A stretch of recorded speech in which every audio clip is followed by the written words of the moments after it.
Hi, welcome. This is Glenda Dawson and LD from Glenda's Dragon's Den.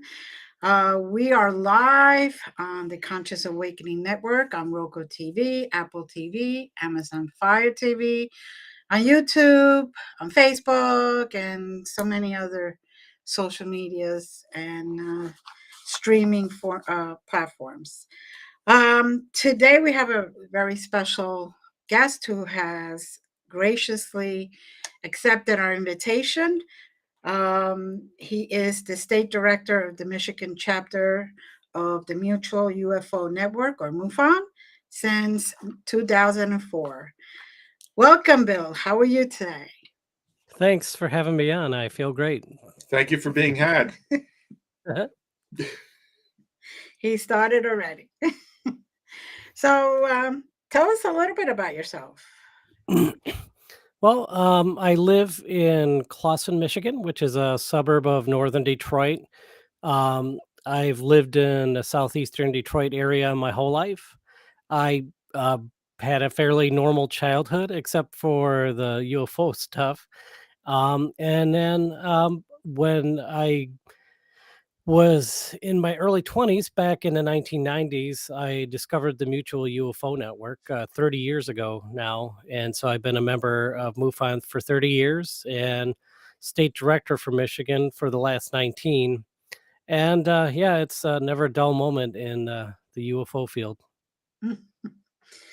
um, so you kind of mentioned some of the UFO stuff in your childhood. Would you like to tell us a little bit about that? Oh, sure. My very first memory in life, and I mean very first memory in life, is being age 2 in my crib at night. I hadn't yet fallen asleep. The house was dark, and a little gray guy came into my room. A little gray being, very thin, very big black eyes, and stared down at me from the foot of the crib. Was there for several moments. I called for my parents, and I screamed for my parents. And my mom, I remember, she just kept saying, "Go back to sleep, go back to sleep." I'm like, "I am not asleep." And after a moment, the thing stepped out of the room. I'm not sure where it went. Part of me assumed that it was going into one of my brother's rooms, older brothers. And then that was, yeah, like I said, this wasn't anything that was burned into, pardon me, this wasn't anything that I remembered years later. Like, oh, yeah, I think that happened. It burned into my memory the night it happened, and I've never forgotten it. And it wouldn't take long for more experiences. The next remembered one I have is actually age 4, and it was during the daytime. My brothers, I have 4 older brothers. They were all off at school. My father was off at work. My mom was home, but she was outside digging weeds. It was in the middle of the afternoon, and I was, while my mom was out there, I decided I was going to take a nap. And so I went to my room, and right when I laid on the bed, like the very instant, I was instantly paralyzed. And then it felt like somebody plucked me out of body, like almost like pulling a handkerchief out of a pocket. And there in the room with me were 3 little gray guys. And I, pardon me, I wasn't aware of what was going on with regards to the out of body state. But looking back, it was very clear what was going on. And they wanted to see how I operated in that form. They took me out into the hallway. I lived in a tri-level home, and my bedroom was on the top floor. And then they wanted me to see how I operated, and in that state, how much control I had. So they wanted me to float down the stairs to the room down below. And so the sort of telepathic message that I received was to lay on my stomach, which I didn't have a stomach, but I I understood the concept. Pardon me, a little scratch. So I floated down the stairs and landed in a sort of a falling leaf pattern in the room below. And when I looked around, the beings were there and they were very happy, very excited. Like, this is great. Look what you just did. And I'm like, yeah, I'm going to go tell my mom. And they're like, oh, no, no, no, no, that's okay. That's okay. You don't need to tell anybody. In fact, don't tell anybody. So I thought that was really strange. And then popped me back into my body. I got up. I looked around the house for them. I didn't see them. And so I thought, well, let me try that going down the stairs thing while I'm in this. Uh-oh. Yep. So I went up to the stairs, the top of the stairs, and crawled down the stairs face first. And it's not the same experience. Um, and so I didn't tell anybody for several years about that one. Um, ultimately, I did. Before jumping ahead to any further experiences, I'll mention that my oldest brothers, pardon me, my two oldest brothers have a high number of unusual encounters, both of them. And then the next two brothers, between them, zero, not a single one. Hmm. And which I think is really odd. So there was a rule in my house growing up that my brothers couldn't talk about what was going on with them around me. They didn't want to influence me, they didn't want to scare me.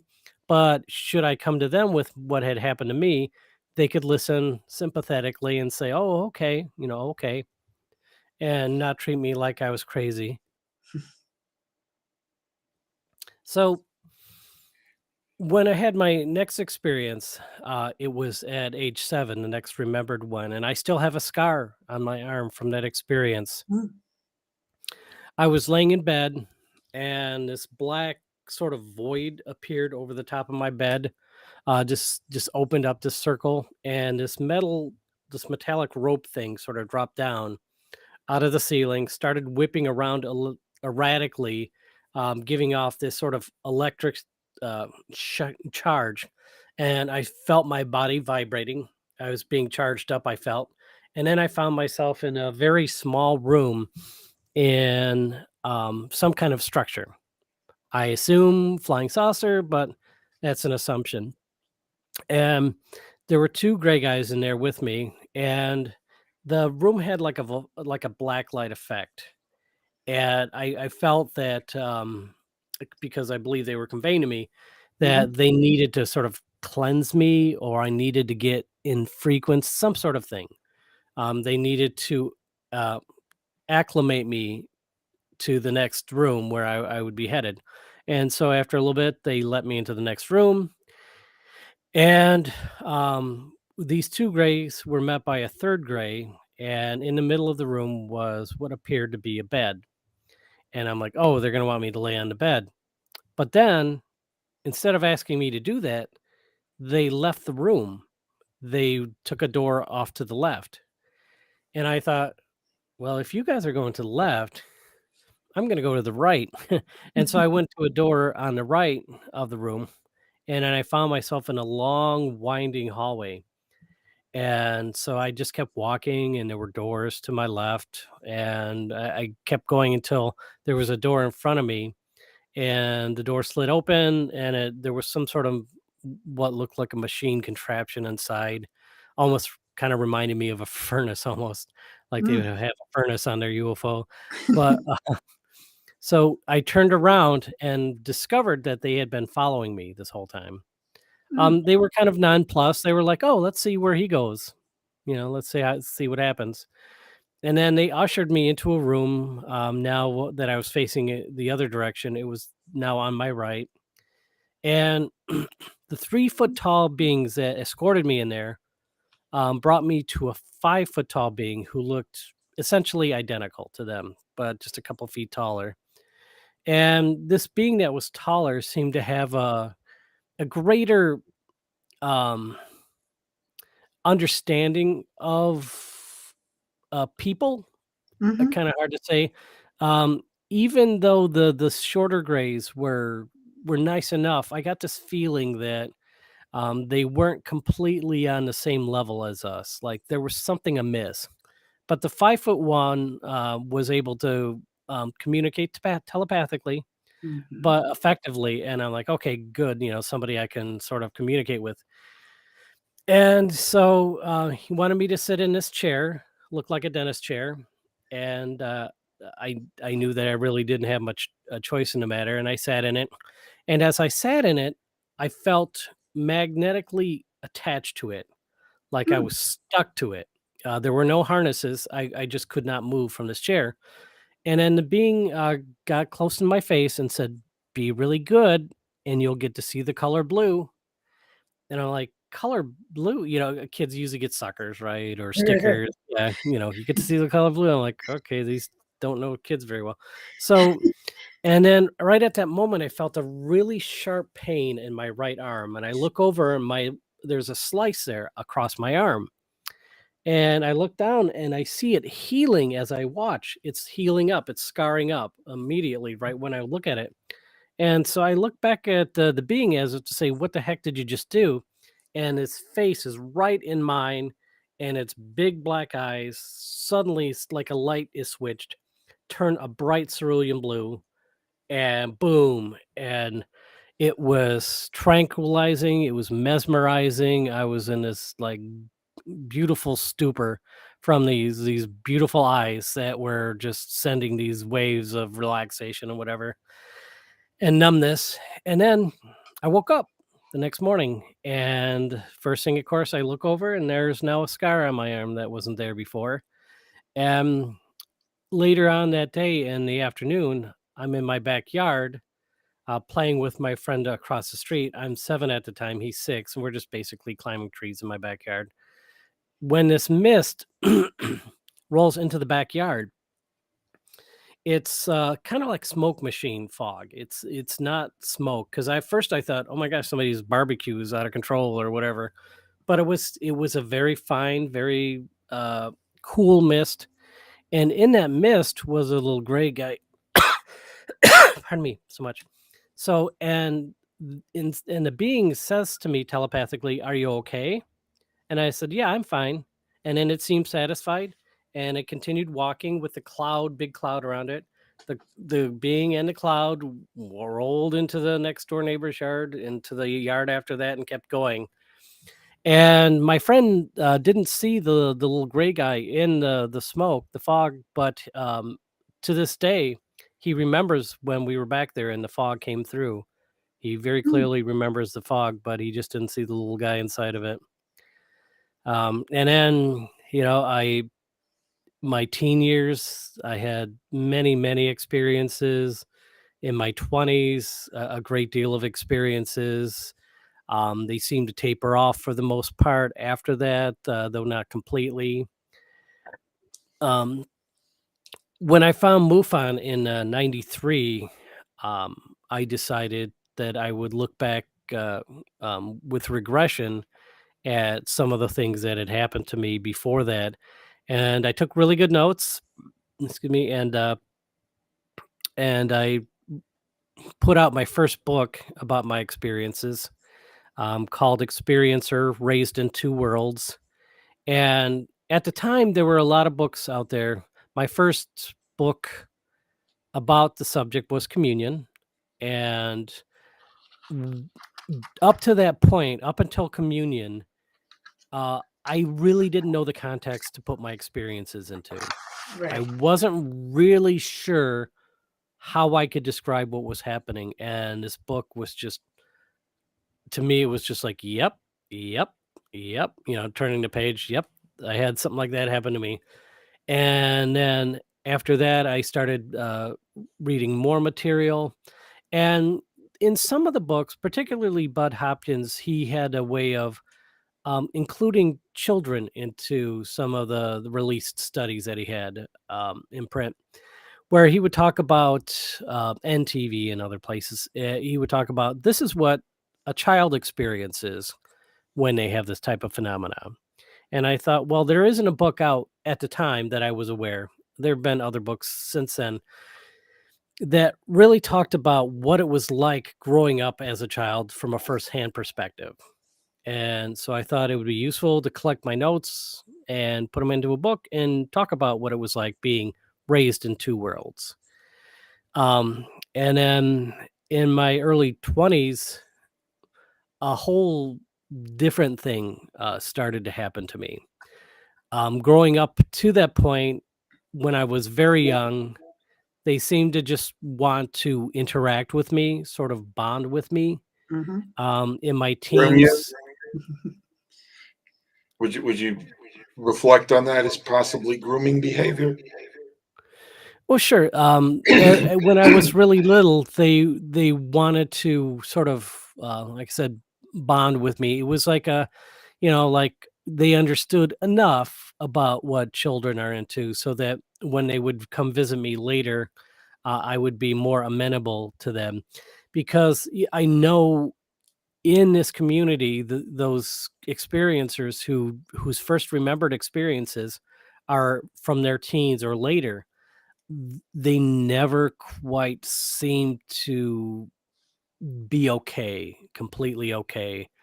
You get to a certain point in life where you learn what's supposed to be there, what's not supposed to be there, how things are supposed to be in our place in the universe, and then bam, this crazy thing happens to you. Um, and so I think they know, the beings, that if you want to really have a smooth interaction with people, that you got to start as young as you can. And it makes perfect logical sense. And because especially my experiences in my teen, it was mostly all about my body, what they could learn from my body, and it was just very uncomfortable. And that sort of niceness they had, that playfulness when I was younger, went away, and it was like all business. Like, get on board, you know, we're doing this. Now you're gone. And I didn't feel a connection with them so much during that time, because it wasn't the same. They didn't seem to, they dropped all pretenses, and they just were like, okay, this is what we're doing. It's nothing but doctor visits. And when I got into my early 20s, like right around 20, um, they greeted me as an adult in a way. It was, they sort of pulled back on the heavy-handedness, the all business approach that they had before, and seemed to want to interact with me at a certain level of age that I had gotten to. And they were very much into what I was going to do with my life, who I was going to be with in my adult life. It seemed like things were entering into a new phase. Like, let's see who you're going to be as an adult. Let's figure this out. Hmm. And we're going to play a big part in it for you, as if that's a favor for me. One very noteworthy encounter that I had, I think that really highlights this time of my life, as this was a phase of lots of dating. And um, when you have this type of experience and you're dating, at some point you have to tell the person you're dating that this is going on in your life. One, of course, just make sure they don't think you're crazy. But if you go too long, they're going to be part of an experience. Hmm. And So this one girl I'd been dating for about 2 months, I hadn't yet told her about the contact stuff, and this is back in 1995. Hmm. And we decided one day we were going to go hiking through this smaller park. I mean, big enough to hike, but local in the Detroit metro area, southeastern Michigan. And we spent a good time there during the day, and then we're like, oh, let's watch the sun go down. Oh, let's stargaze. And we had a blanket that we laid on a hill at the edge of the park, and we were very much alone. And as we were laying there in the blanket, it was May of 95, and the crickets weren't out, but the frogs were, and you could hear them in the background, and like little branches falling off trees and things like that. And then everything went silent, and then we could hear footsteps coming up the hill, Hmm. which spooked us. And we stood up, went to the center of the hill, looked around, didn't see anybody. And then she points up at the sky and she says, like, "Oh, look, it's the Big Dipper." And I respond, "Oh, that's the Little Dipper, actually. I know because I have an astronomy class I just finished taking, and we learned about that, and we started talking about the price of textbooks, and then things seemed to be okay. So we went and laid back down on the blanket, and the noises were there, and then all of a sudden, everything went quiet, and we heard footsteps walking up the hill. And, this is how I remember it, so I can only tell you it the way I remember it. I can't tell you that this is that this necessarily makes sense. I'm just telling you what I remember. Mhm. So, when that happened and we went to the center of the hill, I'm like, "Something strange about that." I didn't remember that we had just done it at that moment. We had heard the steps and went to the center of the hill. So then she says, "Oh, look, it's the Big Dipper." And I'm like, "Little Dipper," and then we talked about price of textbooks, and then, of course, we went back and laid on the blanket. A couple moments later, steps up the hill, we Mm. go to the center of the hill, and I'm like, I'm having this terrible sense of deja vu, and then she says, "Look, it's the Big Dipper," and then I'm like, "Oh my gosh, we're reliving the same moment again and Oh. again," and then time froze. We froze. We both completely froze, and we were standing facing each other. And yep, sure enough, three little gray guys come up the hill. They seem to be mostly ignoring me. They walked up and around her, and they're looking her up and down. And I could hear their telepathic banter, like, "No, not her. Mm-mm, no, she's no good. No, she's not the one. No, this one's not going to work for us. No." And then, and then they went down the hill, and then when they did, we could move again. We were unfrozen, and so we ran and grabbed our stuff and ran as fast as we could out the park. I bet you we ran very nearly a mile, well, half mile at least. So, and then we got to the car, and we drove off in silence, not talking to each other. And so I was driving her home, and as we got close to her place, she said, "I'm not ready to be dropped off yet. Can we go someplace?" Meaning kind of like, can we go any place? And so we went to Meyer Thrifty Acres, a big box store at the time, open 24 hours. And we walked up and down the aisles of the store looking at mops and cans of food and tacky clothing just to sort of ground ourselves in normalcy. Pardon me. And then we eventually made our way into the pet department, and we sat there and watched the hamsters that were active because it was late and they were doing their thing. And it was good to watch them and have that sort of sense of like, normalcy return. And then after a little bit, she said, "Okay, I think I can go home now." So I drove her home, dropped her off. We didn't talk at all the next day. And then 2 days later, she calls and says, "Come over." And when I did, right away, she breaks up. And while I didn't tell her that we had been through had anything to do with me, I knew she knew that it had everything to do with me. And so I was like, "Oh gosh, I missed that window here." But based upon their perceptions of her, I don't think that they would have made it easy for us because whatever it was about her, they sure didn't like her. Mm. So, just so I'm clear, all of these were consistently grays. All of these Yeah. experiences. Yeah, there was only one other type of being that I'd experienced, and that was a mantis being, and that's going back into my youth again.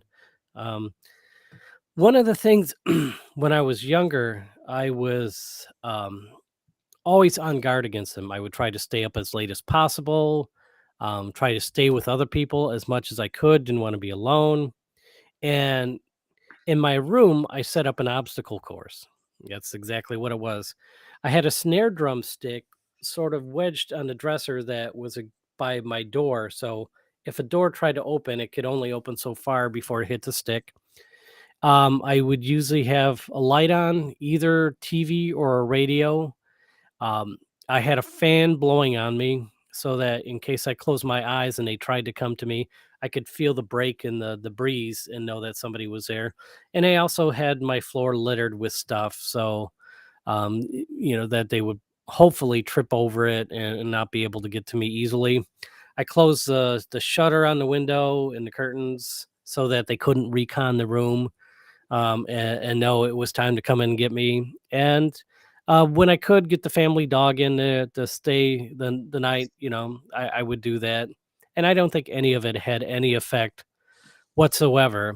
And so while they were being more harsh and callous, in my opinion, with me, I was being more resistant to them, and besides the fact I was a teenager anyway, Right. so it goes with the territory. And one night they brought me on board and brought me in front of a mantis. And when I say mantis, I mean this thing looked like a praying mantis. And while the beings, the grays, if they were 3 feet, they were 5 feet. They had sort of a tight fitting outfit on, but this mantis had, I used to sort of compare it to like a graduation robe, but it's probably more accurate to say it was like a cheap, tacky Dungeons and Dragons wizard costume. It was really garish and looked silly on this like scary looking face that was at the top of it. And this being had such intense, immense power. It was just, it was difficult to be in the room with it. And the being said, go along with the program and you will reap the benefits. You will understand why we're doing what we're doing and you will appreciate it. And I'm like, uh, okay. So I felt like basically I was 16 at the time. I felt like I was being brought in front of the principal to be scared straight. And so I don't know that I was much better after that, but it was a scary experience. Mhm. And, I had come to an assumption that the mantis being who was 7 feet tall, we're going up in a couple feet increments here, that the being that was 7 feet tall, the mantis was an authority. There basically, if there was a hierarchy, the 3 foot grays were much like blue collar, the 5 foot were white collar, the 7 foot mantis being was management. But it could have just been, they brought me in front of their pet bear to scare me. I don't know. It was very scary. Um, and that was the last time that I had seen that. Otherwise, it's mostly been all about the grays. And then there's a period in my life, like the first half of my 20s, seemed they were very invasive in a social way, very much guiding me career wise, friend wise, relationship wise. And they kept poking and prodding me until they felt that they got the recipe right. And then they dropped back in a great degree. The My second book, Two Worlds Collide, is Experiencer Two Worlds Collide, is about these two worlds, coming together, then them trying to make me into to who they wanted me to be. And part of that is I think they wanted me to talk about the things that had happened, and so I do. And that I was already a member of MUFON in the midst of that strange time. So I had besides my family, I had a network of other people that were there for support. And as I started to come out with some of these stories, they were very recent and very scary. But over the course of now 20 plus years, 30 years almost, telling these stories to other people within MUFON, it's very cathartic, very helpful to just tell these stories, get it off my chest. Had you asked me about the thing that happened on the hill back in 95, a couple weeks after it happened, I don't know if I could do it. But after all these years, I continue to tell these stories and listen to other people's stories and try to keep an open dialogue going in the experiencer community to the best that my humble self can try to promote that and and try to keep going from there. I really think that the best thing for an experiencer is to talk to another experiencer. Mhm. Regression's fine if you get somebody that's good. A sympathetic ear is fine as well. And I really am of the belief that no two people's experiences are the same. We each have our own personal filters, and that can color the experiences we have to a great degree. And I really think that everybody who is an experiencer has their own personal journey. And when you ask other people for help, you're going to receive help from their filtered experience and Mm. their wisdom and the knowledge that they've acquired. But yeah, there's going to be no people that have the two people, they have the same experience, much like all advice in life. You ask Mhm. advice from some people, not so much from others. I ask advice about how to floss from my dentist, not my mechanic. You know, Right. a- and and so it's good to have that open communication, but it's also good to have an open mind, not be judgmental of other people's experiences Mhm. because they're not going to be the same. I've spoken with hundreds of other experiencers now by this point, and then you have to really understand that deeply that you're not going to find that other person like, yes, we check all the same boxes. You can get close, and that's really something, but this is a personal journey that everybody has to walk, and you really have to embrace the mystery. There are more questions than answers. Right. At least it's healing, I feel, if you do speak about it, because then you don't feel so alone and so isolated. Even if the experiences were not the same, there are things that are in common. Like you saw the grays, a lot of people see the grays, and they see the two different types of grays. If I believe correctly, it was a friend of mine who actually saw one that was like 6 feet tall. So it, I don't know if it's like they get older and they get taller, but or they know they, like you say, they go up in status. But I have been very blessed to have had people talk about it and willing to talk about it. Hmm. Um, and I feel that everyone that has had one of these experiences, or any one or many, the more you talk about it, the more healing you receive, and Hmm. more acknowledgement that you're not the only one, you're not going crazy, that you're just not out there all by yourself. And you are an experiencer. Yes, I am an experiencer. Bill, I got to ask you because as you're talking, it's going through my mind.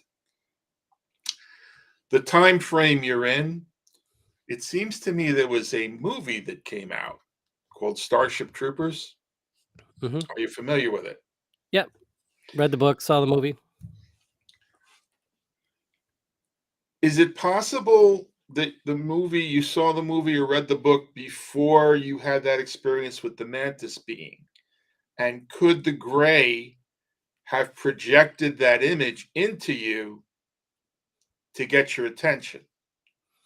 Yeah, sure, fair enough. What year did that movie come out? Because it feels like I was aware of the movie coming out, and that's when I read the book, and I was slightly dissatisfied with the movie because of that. Um, Obviously, the book came out a long time ago, 97. Okay, is when the movie was. So if I had my experience in 87, that would have predated that by Right. 10 years. And what's interesting too is shortly after that, when I got Strieber's communion, he not only talks about a very similar being, but he also calls it a mantis. Hmm. And that was one of the things that really floored me about his book was that, I'm like, that is a chilling coincidence. And then from then on, I learned that it's fairly common. I have a sketch somewhere of my friend, late friend David Kaywood. He's like, "Oh yeah, this showed up at my house." I was like, "Holy cow, that's the mantis!" And he's like, "Yeah, that's what we call it, the mantis." And it's a common term for them, as common as I think calling the grays gray. Sometimes people will say, there's a weird sort of gray that kind of looks like a bug, but most of the time people refer to it as a mantis. Mhm. So it's common, and it's I think I have to add in too, when you talk about like the bugs from Starship Troopers, it's not like people pull things from the media and and I'm going to put on my MUFON hat here and the stuff that people report to us. It's not like people report like ET the extraterrestrial came to visit them, or a Klingon, or Chewbacca. There is a common form, Mhm. and you could say, well, Close Encounters was back in the 70s, but these sightings of these type of beings predate even that. I mean, the movie got it from what people were seeing, not the other way around. And sure enough, by the time you got to the 90s, these little alien faces were everywhere, to the exclusion of almost everything else. And so I feel blessed in a sense to have had these experiences prior to potential pollution from what's out there in the media, um, so that I know that they're parroting what I had in my experiences. I'm not pulling from what I'm seeing out there and shoehorning it into my experiences. I I did. wasn't trying to assert in any Mm, way that you were doing that. I uh-huh. was thinking that perhaps they pulled that from you and used that possibly as a way to intimidate you. Oh yeah. Um, Hmm. because I'm a huge Joseph Campbell uh, fan, and him being the godfather of Star Wars and all the work he did uh, on the development of the aha moments in different parts of the world in ancient civilizations and how possibly that could have occurred. I wonder too if some of the people then writing this stuff didn't either have the experiences themselves or have the benefit of a Joseph Campbell to give them that background to create that image in Hollywood. It's always curious to me how this evolves. It just seems that maybe that's something the Greys do because they realize on this planet, the praying mantis, I love you, but I'm going to bite your head off when we're done. Uh, Yeah. Hmm. so that would be, and it wouldn't surprise me at all if they can at least give you that projection that that's what you're looking at. If indeed, if that's not in fact what you're looking at, I'm open to all of that. So I just wanted to try and get the benefit of your experience as to because it does seem if I came in front of a 7 foot praying mantis, I first wish would be that I'm female, because the males don't fare too well. But you see where I'm going with this? Sure. Yeah. Yeah. Yeah. There's no. I mean, something that terrifying. The only knowledge you have of it is, again, that those little bits that you're aware of how brutal these little insects are, and Mhm. then to see that you're even smaller than them. Yeah, it's pretty chilling. Mhm. Now, were you able to? I know you said that your family was open to all that because your brothers did experience your two eldest brothers did experience. Uh, were you able to speak about that one particular experience? or were you so traumatized that you kind of held onto it for a while? No, I didn't hold on to it. I actively communicated it to my family and the close friends I had at school that I knew were open to the subject. Right. Um, yeah, I found surprisingly that, knock on whatever, I never exceeded that safe zone. I never told the wrong person and had it come back to bite me. My family's obviously been empathetic, not just sympathetic. Mm-hmm. And everybody else in my life has been 110% supportive at work. People come up to me and say, I read your book, or they're like, oh, let me tell you about this UFO I saw. So I've been blessed by Mm. the ability to talk about it. And I'm always reminded when I speak to a speak to a new experiencer I haven't met before. They're like, I don't know who to talk about this with, and then I realize I'm like, oh gosh, that sort of liberty that I sometimes take for granted, just to open my mouth and start talking about it. A lot of people have to keep it closed up, and so yeah, I realize because I can speak about it, I probably should, and therefore I do. And it's good because you are blessed that you can do that. A lot of people find themselves a little hesitant because they don't know if they're going to be put away or Mhm. taken, Ah, And my disappeared. experience Hmm. in mental health is that I sort of served at the time I was on the boards uh, to open people up to the fact that this may not necessarily be all mental illness. And I actually sat down with one of our office personnel in Albany and gave her the opportunity to disclose to me if she wanted to do so, because I had a feeling that she had experienced and didn't have anyone to talk to about it. And that was only problematic because I was a board member and she was an employee, and it didn't become a huge challenge, but you know it, I was better off with a group setting than I was on the one-on-one there. um, I do. We're almost three-quarters of the way through the show. I do want to ask you, what's the one thing you wish people would ask you about MUFON? wow, that's a good question. Um,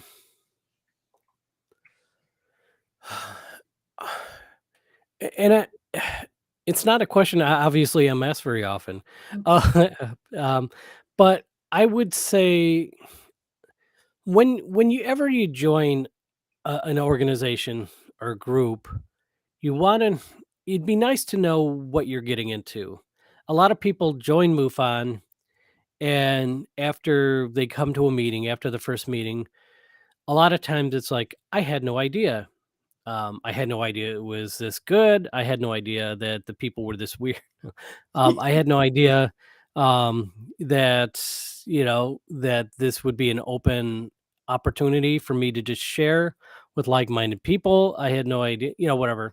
So I think one question that I always like to be asked is, because I have a lot of people that say, hey, guess what?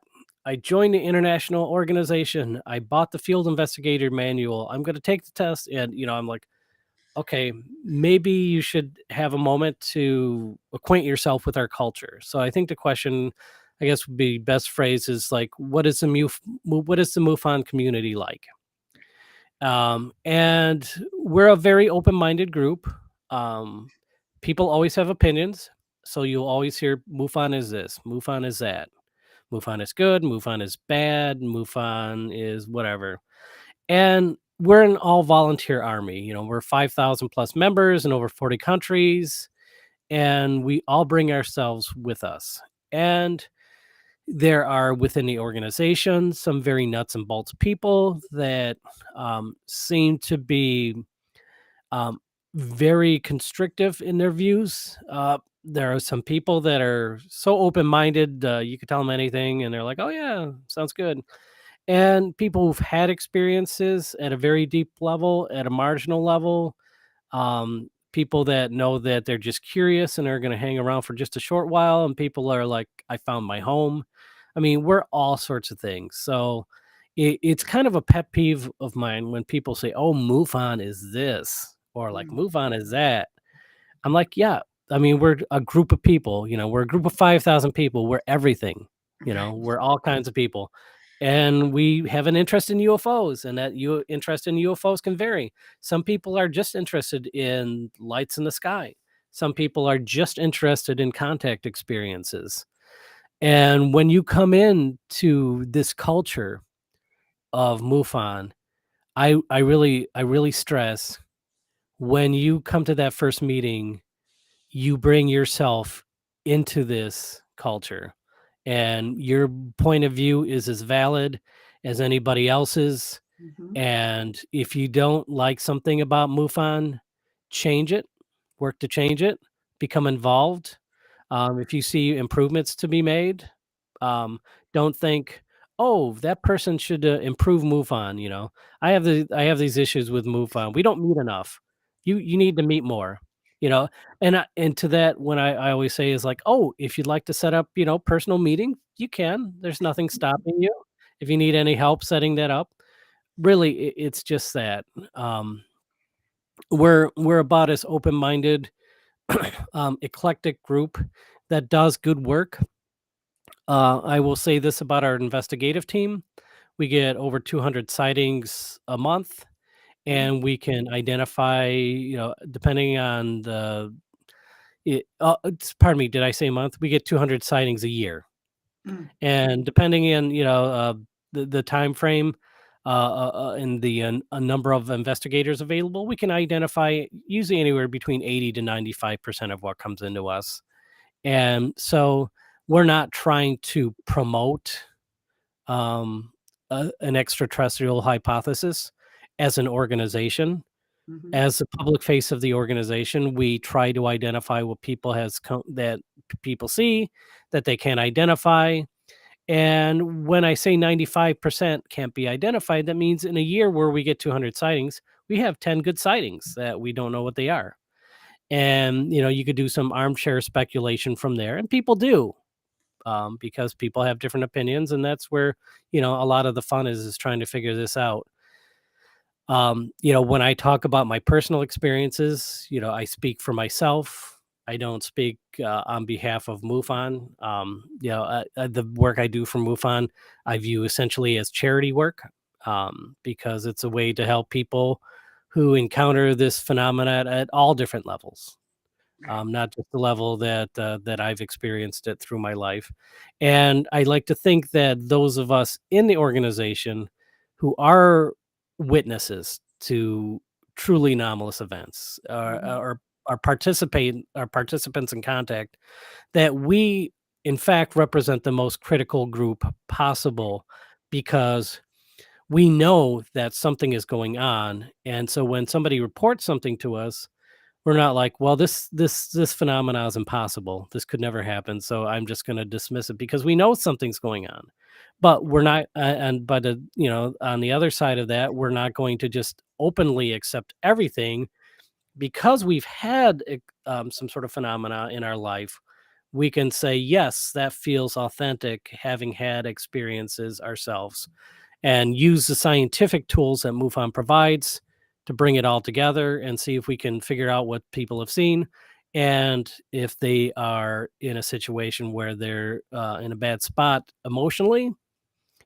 Probably you're going to find somebody within the organization who's gone through something similar enough, that can be there to have a talk about it, and network. Again, like I said earlier, the best thing for an experiencer is to talk to another experiencer. Same goes with UFO witnesses on that level, across the board. Mm. Well, to open mindedness, both Glenda and I, when people ask us, how do we define paranormal? We say define normal, and then some of them will, and everything else. So yeah, pretty much. Now, why you? Well, it's why me having the contact experience. Mhm. The estimates of the number of people who have this type of thing happen to them are pretty high, like surprisingly high. Sometimes you'll hear even estimates of millions of people have had this happen to them. Um, I can't, by extrapolating the number of people who have reported it versus a certain populations, whatever. And I'm not prepared to necessarily go out that far on a limb, but clearly, pardon me, clearly many thousands of people have had this happen to them. And so when you look at that big of a pool of individuals, I just happen to fall into that minority. um, I don't think I'm, a special flower by any stretch. Um, the thing that makes me unique in this space is that I can talk about it, and the what's happened to me has fascinated me so much that I can't drop it. I always say, like, there's two big questions on Earth, right? What happens after we die, and are we alone in the universe? Why not spend your time looking into one of those? I mean, 'cause it's one of the big questions. What better way to spend your time? And so, like I said, I don't think I'm special. It runs on my mom's side of the family. I will say that. So I think that's how I got it, how I caught it. Mhm. Um, but so many people have had this happen. I think that's the real thing that people need to realize is that a lot more people have this happening than they think. Mhm. Well, the reason why I went there, and again, you mentioned that you have two brothers who are experiences out of five, uh, Yeah. and so the why you wasn't to say that you're the only one, but out of a percentage of the global population, would it be fair to say maybe 10% are experiencers, or do you think it's higher? Or Hmm. I'm always leery to buy into any sort of excuse me, so estimates of the phenomena. One of Mhm, the issues is that depending on the types of phenomena somebody's encountered, it could be interpreted as spirit, mhm, you know, maybe even cryptid, and could be, construed as extraterrestrial.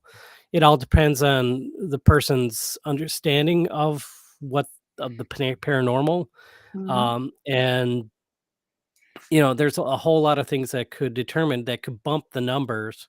mhm, And sure, maybe some of that percentage, if it is like a 10%, maybe some of those are actually encountering spirits or cryptids, and it's a tough thing to put a lock on. But I will say this, on a very grassroots level, Mhm. when you're at a party, n- excuse me, not necessarily a party of people who are in the community, but just a general party, bring up the topic and see how many people have stories.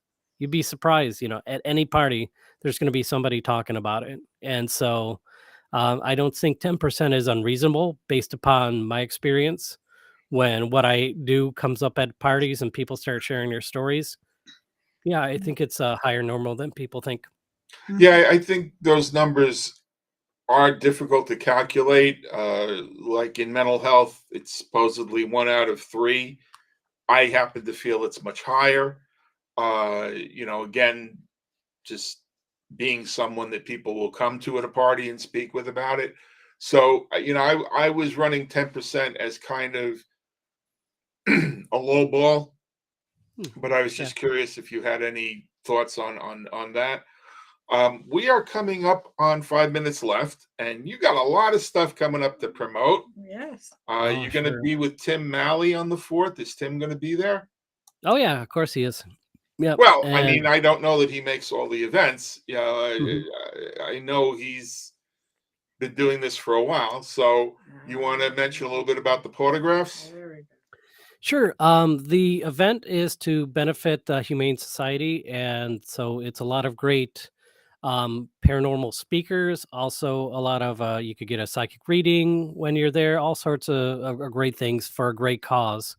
And the event is at the Wyndham Garden Hotel in Ann Arbor, which is where MUFON had its 2016 Swamp Gas Conference. And so it's a tremendous venue. It's Mhm. perfect for something like this, and I'm really looking forward to it. The presentation I'm going to give is called "The Coolest UFO Project You've Probably Never Heard of," and I don't like to say too much about it ahead of time because I Sure. think the presentation itself is worth experiencing. And I did it at the UFO Contact Conference in September last year, which I'm always a part of, and it went over very well. And so I'm happy to be doing that again. And Michigan MUFON meets sometimes via Zoom and sometimes in person. And March 12th, we are meeting in person at Zender's Splash Village. No, we're not going on the water slides or going for the all you can eat chicken. If you want to do that and you're there, go for it. But our meeting's going to be at that hotel, and Mary Bassett, our state regressionist for Mhm. Michigan MUFON, a wonderful individual and does tremendous work. So blessed to have her.